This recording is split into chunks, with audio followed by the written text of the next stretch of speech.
Apa yang terjadi ketika kemanusiaan diuji? Apa yang terjadi ketika gunungan harta mencoba mengukur ketinggian nurani orang miskin? Bisakah kejujuran seseorang ditimbang dengan koin emas dan perak? Ini adalah kisah tentang seorang miliarder penyendiri yang duduk di atas tumpukan kekayaan, yang baginya setiap orang di dunia ini bisa dibeli dan setiap hubungan adalah tipu daya. Dan ini adalah kisah seorang pembantu janda yang miskin dan tak berdaya, yang tidak memiliki apa-apa selain mengutuk nasibnya, tetapi kekayaan terbesarnya adalah kejujurannya. Ketika miliarder itu dengan sengaja membiarkan brankasnya yang penuh dengan kekayaan tak terhingga terbuka di depan pembantunya, dia tidak hanya sedang menguji. Dia sedang menguji keyakinannya bahwa setiap manusia itu serakah. Tetapi apa yang dilakukan wanita itu selama 7 hari di depan brankas yang terbuka itu tidak hanya menghancurkan kesombongan pria kaya itu, tetapi juga hatinya yang telah membatu. Brankas yang terbuka itu menulis sebuah babak yang tidak bisa dipercaya oleh siapapun. Di kawasan paling hijau dan tenang di Jakarta, Menteng, kediaman Hartono berdiri megah bagaikan istana raja. 1. Dua rumah besar yang terbuat dari marmer putih ini, dikelilingi oleh halaman rumput terawat yang membentang bermil-mil, adalah kediaman salah satu orang paling berkuasa dan terkaya di kota itu, Budi Hartono. Budi Hartono, 40 tahun, adalah pemilik Nusantara Group, sebuah kerajaan bisnis yang membentang dari baja hingga perangkat lunak. Nama Budi di dunia bisnis identik dengan kesuksesan dan kekejaman. Dia adalah seorang pria yang makan dari piring emas, tetapi hidupnya tidak memiliki cita rasa kebahagiaan. Dunia Budi, yang dari luar tampak begitu gemerlap, dari dalam sama kosong dan gelapnya. 5 tahun yang lalu, istrinya, Soraya, seorang sosialita terkenal, menceraikannya dan pergi. Saat pergi, dia membawa serta separuh kekayaan Budi dan kepercayaannya pada kemanusiaan. Soraya tidak menikahi Budi karena cinta, tetapi hanya karena uangnya, dan pengkhianatan ini menghancurkan Budi dari dalam. Sekarang dia telah menjadi orang yang curiga, pahit, dan sangat kesepian. Baginya, semua orang egois, semua orang bisa dibeli. Terutama orang miskin, yang dia yakini bisa jatuh ke tingkat manapun demi uang. Ada puluhan pelayan di kediaman Hartono, tetapi rumah itu selalu diselimuti keheningan yang aneh.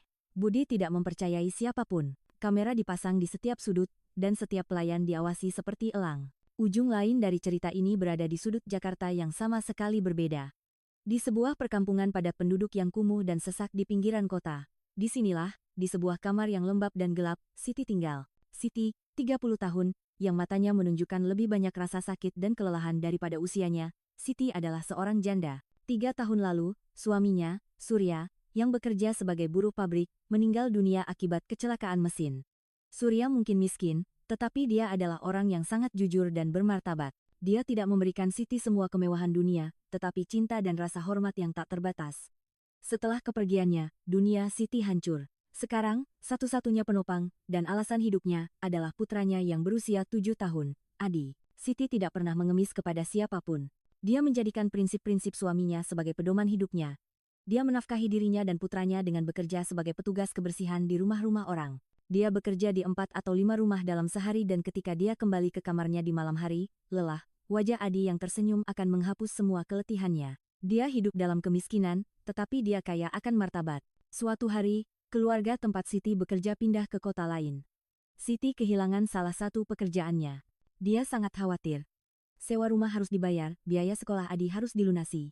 Dia mulai mencari pekerjaan. Seseorang memberitahunya tentang kediaman Hartono, bahwa mereka selalu membutuhkan pekerja dan gajinya juga bagus. Keesokan harinya, Siti, mengenakan pakaiannya yang paling bersih namun sudah usang, tiba di gerbang rumah besar itu. Penjaga gerbang, memandangnya dari atas ke bawah, seolah-olah dia adalah orang yang tak tersentuh. Tetapi ada keanggunan dan kepolosan di mata Siti, sehingga penjaga itu mengirimnya ke manajer utama rumah, seorang wanita Tionghoa Indonesia yang tegas namun adil, Ibu Susan. Ibu Susan mengajukan banyak pertanyaan kepada Siti. Siti menceritakan seluruh kebenarannya tanpa basa-basi. Kejujuran dan keterus-terangannya membuat Ibu Susan terkesan. Dia mempekerjakannya untuk pekerjaan kebersihan. Babak baru dimulai dalam kehidupan Siti. Dia datang ke rumah seperti istana itu setiap pagi dan bekerja sampai larut malam. Dia melakukan pekerjaannya dengan penuh dedikasi, kerja keras, dan kejujuran sehingga dalam beberapa minggu, dia menjadi karyawan paling terpercaya, Ibu Susan. Dia tidak pernah menyentuh barang milik siapapun, tidak pernah berbicara yang tidak perlu. Hanya menundukkan kepala dan melakukan pekerjaannya. Budi juga telah memperhatikan pelayan baru ini. Dia melihat di kamera bagaimana dia tidak membuang-buang waktu dengan obrolan seperti pelayan lainnya, ada kedamaian aneh di wajahnya, yang membuat Budi gelisah. Dia begitu miskin dan tak berdaya, mengapa tidak ada keserakahan di matanya? Pikiran curiga Budi tidak dapat memecahkan teka-teki ini. Dia pikir, dia sama seperti yang lain, hanya menunggu kesempatan yang tepat. Dan kemudian, Budi, dengan pikiran liciknya, memutuskan untuk menciptakan kesempatan yang tepat itu. Dia memutuskan untuk memberikan ujian terakhir pada kejujuran Siti. Sebuah ujian yang akan membuktikan keyakinannya benar atau salah, selamanya. Bersebelahan dengan kamar tidur Budi adalah ruang kerja pribadinya.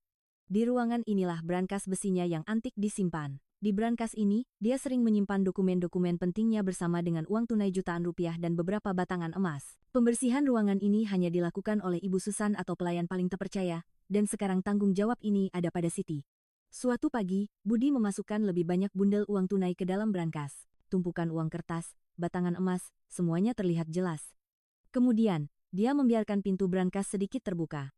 Cukup sehingga kekayaan di dalamnya terlihat jelas bahkan dari luar, dan dia tidak mengunci pintunya. Dia memanggil Ibu Susan dan mengatakan bahwa dia akan keluar kota selama seminggu dan selama waktu itu, ruang kerjanya harus dibersihkan setiap hari dan dengan sangat baik. Dia secara khusus meminta agar tanggung jawab ini diberikan kepada Siti. Ujian telah dimulai.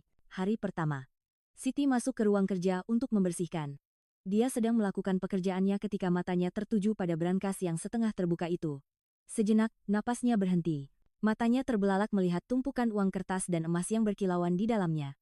Pikiran pertama yang muncul di benaknya adalah mungkin tuannya lupa menutupnya karena terburu-buru. Dia takut jika ada sesuatu yang dicuri, dia yang akan disalahkan. Dia melihat sekeliling. Tidak ada seorang pun di ruangan itu. Dengan ragu, dia mencoba menutup pintu brankas. Tetapi kemudian dia merasa tidak berhak menyentuh barang milik tuannya. Dia berpikir akan segera memberitahu Ibu Susan. Dia keluar dari ruangan dan berlari ke Ibu Susan. Tetapi Budi telah memberitahu Ibu Susan segalanya sebelumnya, dan memberinya instruksi tegas untuk tidak melakukan apa-apa dalam masalah ini. Ibu Susan mendengarkan Siti dan memarahinya. Lakukan pekerjaanmu dan jangan pedulikan hal-hal yang tidak perlu. Tuan tahu apa yang telah dilakukannya. Kamu hanya boleh melakukan pekerjaan yang menjadi tugasmu. Siti kembali diam-diam. Jantungnya berdebar kencang. Dia buru-buru menyelesaikan pembersihan ruangan dan keluar dari sana. Dia tidak melirik brankas itu sekalipun. Budi, yang tidak pergi keluar kota tetapi sedang menonton rekaman langsung dari kamera ruang kerjanya dari sebuah ruangan rahasia di rumah itu, sedikit terkejut melihat semua ini. Hari kedua dan ketiga. Ritual yang sama berlanjut selama 2 hari berikutnya. Siti akan masuk ke kamar, melakukan pekerjaannya, dan pergi. Dia bahkan tidak melirik ke arah brankas. Seolah-olah itu hanyalah lemari biasa baginya. Budi terus mengawasinya setiap hari. Kegelisahan aneh mulai muncul di benaknya. Apakah gadis ini benar-benar jujur, atau apakah dia menunggu kesempatan yang lebih besar? Hari keempat. Hari itu, ada telepon dari rumah Siti. Seorang tetangga memberitahunya bahwa Adi jatuh dari tangga saat bermain dan mengalami luka parah di kepalanya. Dia telah dilarikan ke rumah sakit pemerintah. Mendengar ini, dunia Siti seakan runtuh. Dia berlari ke rumah sakit, menangis dan memohon izin dari Ibu Susan. Kondisi rumah sakit pemerintah sangat buruk. Dokter mengatakan bahwa ada gumpalan darah di kepala Adi dan operasi harus segera dilakukan. Mereka menyarankannya untuk membawanya ke rumah sakit swasta besar dan mengatakan bahwa biaya operasi setidaknya akan mencapai 100 juta rupiah. 100 juta rupiah. Siti belum pernah melihat uang sebanyak itu seumur hidupnya. Dia duduk di lantai dan menangis terseduh-seduh. Dari mana dia akan mendapatkan uang sebanyak itu? Kegelapan menyelimuti matanya. Hari kelima. Keesokan paginya, Siti datang bekerja. Matanya bengkak karena menangis dan wajahnya pucat. Dia harus menyelamatkan nyawa putranya. Dia pergi meminta uang muka kepada Ibu Susan, tetapi dia menolak, dengan alasan peraturan. Dia memohon kepada pelayan lain di rumah itu, tetapi tidak ada yang punya uang sebanyak itu. Dia benar-benar putus asa. Dan kemudian, dia teringat akan brankas yang terbuka itu. Ketika dia masuk ke ruang kerja dengan langkah gemetar, hari ini brankas itu tidak tampak seperti brankas baginya, melainkan satu-satunya cara untuk menyelamatkan nyawa putranya. Tumpukan uang kertas di dalamnya seolah memanggilnya. Konflik berkecamuk di dalam dirinya. Di satu sisi adalah prinsip-prinsip yang diajarkan oleh suaminya dan kejujurannya sendiri, dan di sisi lain adalah nyawa putranya. Tangannya terulur ke arah brankas sejenak. Jari-jarinya gemetar. Jika dia hanya mengambil beberapa tumpukan, tidak akan ada yang tahu, tidak akan ada yang menyadari ada yang berkurang dari tumpukan sebesar itu. Nyawa putranya akan terselamatkan. Tetapi kemudian, dia teringat wajah tersenyum almarhum suaminya, Surya. Dia teringat kata-kata Surya. Siti, bahkan jika nyawamu yang jadi taruhan, jangan pernah menjual kejujuranmu. Hidup yang dibeli dengan menjual nurani lebih buruk daripada kematian. Dia teringat wajah putranya, Adi. Dia mulai berpikir, jika aku mencuri hari ini, wajah apa yang akan kutunjukkan pada putraku? Bagaimana aku akan mengajarinya bahwa kejujuran adalah kekayaan terbesar? Tidak, aku tidak bisa menjadi pencuri untuk menyelamatkan nyawa putraku. Air mata mengalir dari matanya. Dia berlutut di lantai dan menangis di sana. Dia bahkan tidak melihat ke arah brankas. Dia telah memutuskan, dia akan mengemis, menjual darahnya, tetapi dia tidak akan mencuri. Dia menyeka air matanya, bangkit, dan mulai melakukan pekerjaan bersih-bersihnya. Bahkan hari ini, dia tidak menyentuh brankas itu. Budi, yang menyaksikan semua ini dari ruang rahasianya, membeku di kursinya. Dia telah melihat ketidakberdayaan Siti, perjuangan batinnya, dan kemudian kemenangan kejujurannya. Untuk pertama kalinya, air mata menggenang di mata pria berhati batu itu. Dia merasa jijik pada dirinya sendiri. Dia telah menggunakan cinta seorang ibu yang tak berdaya dan keputusasaannya untuk ujiannya yang keji. Hari ke-6 dan ke-7. 2 hari berikutnya, Siti datang bekerja, tetapi dia seperti mayat hidup. Dia diam-diam melakukan pekerjaannya dan pergi. Dia mungkin telah kehilangan harapan.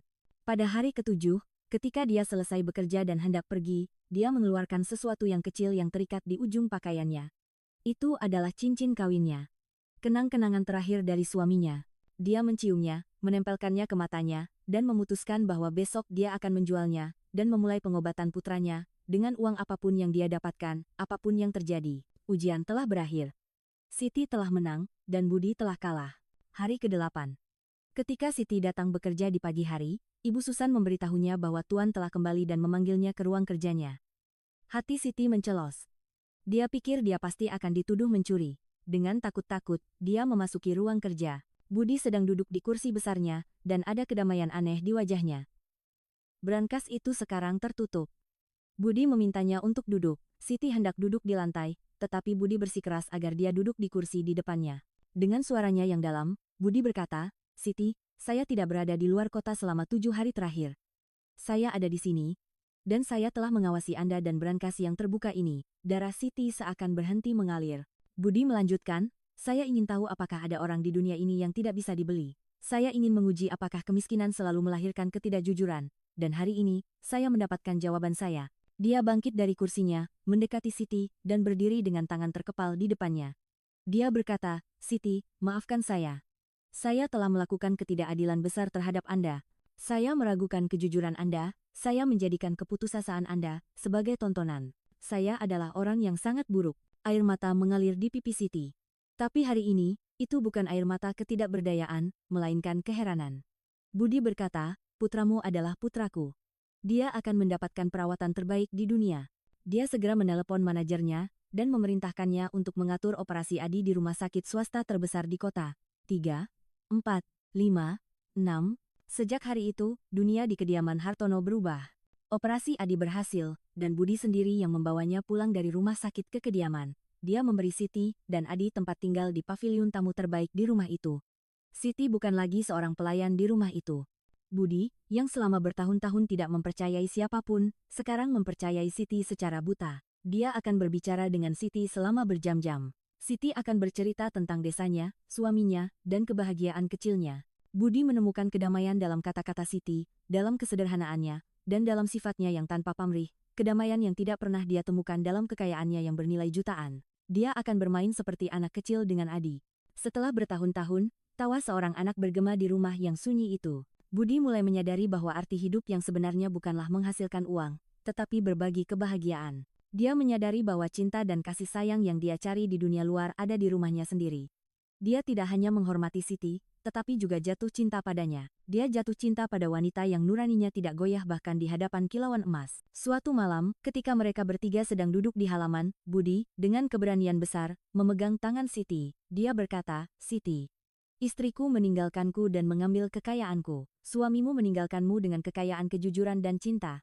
Aku tahu aku tidak akan pernah bisa menggantikan suamimu, dan aku juga tidak mau, tetapi aku ingin memberimu dan Adi kehidupan yang layak kalian dapatkan. Aku ingin memberimu rasa hormat yang menjadi hakmu. Siti, maukah kau menikah denganku? Maukah kau mengajari pria yang kesepian dan hancur ini cara untuk hidup lagi?" Ada air mata di mata Siti. Dia tidak pernah bermimpi bahwa takdir akan membawanya ke titik ini. Untuk pertama kalinya dalam hidupnya, dia tidak memikirkan dirinya sendiri, tetapi masa depan putranya. Dia melihat penyesalan yang tulus dan cinta tanpa pamrih yang mendalam di mata Budi. Sambil menangis, dia menganggukkan kepalanya. Pernikahan mereka dilangsungkan dengan sangat sederhana di sebuah masjid. Tidak ada pengusaha besar atau sosialita dalam pernikahan ini, hanya para pelayan rumah yang tulus menyayangi Siti dan Adi, yang bertepuk tangan gembira melihat ibu dan ayah barunya. Budi Hartono telah berubah total. Dia masih seorang pengusaha sukses, tetapi sekarang dia juga seorang pria yang ceria dan baik hati. Dia memulai banyak skema untuk orang miskin di perusahaannya. Dan Siti, yang pernah menjadi janda miskin yang tak berdaya, sekarang adalah Nyonya Kediaman Hartono, Ketua Nusantara Group, dan yang terpenting, istri seorang pria yang telah menguji kejujurannya, tetapi kemudian menyerahkan segalanya di hadapan kejujuran yang sama. Brankas yang terbuka itu telah mengubah seorang pelayan menjadi seorang ratu. Dan seorang pria kaya namun miskin hati menjadi kaya dengan kekayaan cinta dan hubungan yang sejati. Teman-teman, kisah ini mengajarkan kita bahwa kejujuran adalah kekayaan terbesar dan paling berharga di dunia. Tidak peduli seberapa sulit keadaannya, kita tidak boleh pernah mengkompromikan prinsip dan nurani kita. Karena orang yang menjaga kejujurannya, suatu hari Tuhan akan memberinya semua yang tidak pernah dia bayangkan.